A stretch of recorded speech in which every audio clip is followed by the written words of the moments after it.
President Biden says just look at the store shelves. They're not as empty as so many predicted they would be this holiday season.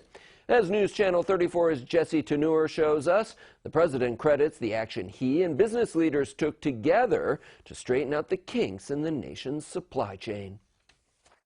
Shelves are not empty. President Biden says supply chain issues did not play the Grinch after all.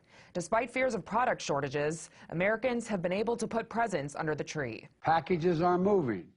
Gifts are being delivered. Delivery times this season for FedEx, UPS, and the U.S. Postal Service are faster than before the pandemic, even as Americans have purchased a record amount of goods. In a meeting with the White House Supply Chain Task Force made up of cabinet members and CEOs, the president reported retail inventory is up 3% from last year.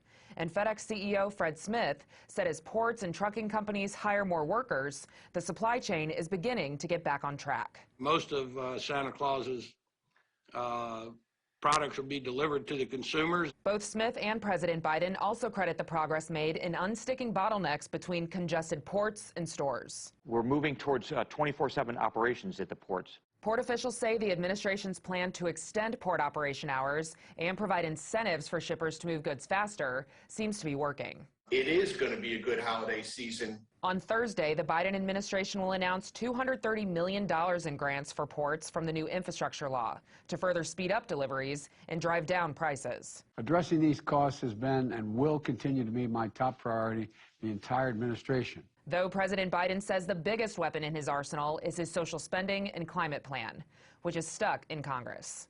In Washington, I'm Jesse Tanur.